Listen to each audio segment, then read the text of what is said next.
युद्धाची तयारी. भारतीय संरक्षण विभागाने घेतला मोठा निर्णय. पाकिस्तानची झोप उडाली.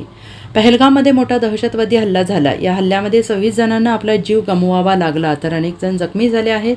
पहलगाममध्ये झालेल्या दहशतवादी हल्ल्यानंतर भारत आणि पाकिस्तानमधील तणाव प्रचंड वाढला आहे. या हल्ल्यानंतर भारतानं पाकिस्तानविरोधात मोठी कारवाई केली आहे.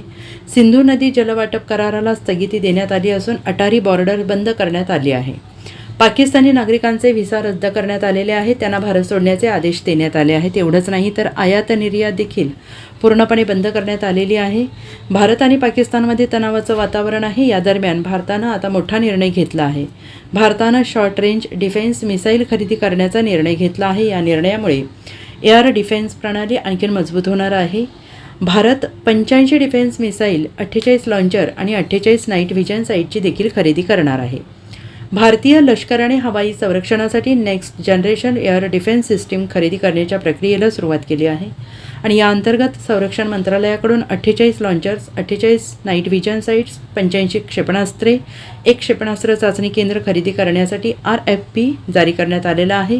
ही next generation air defence system दिवसारात्री कोणत्याही वातावरणात शत्रूंचा खात्मा करू शकते. Bureau report, SBN Marathi, Delhi.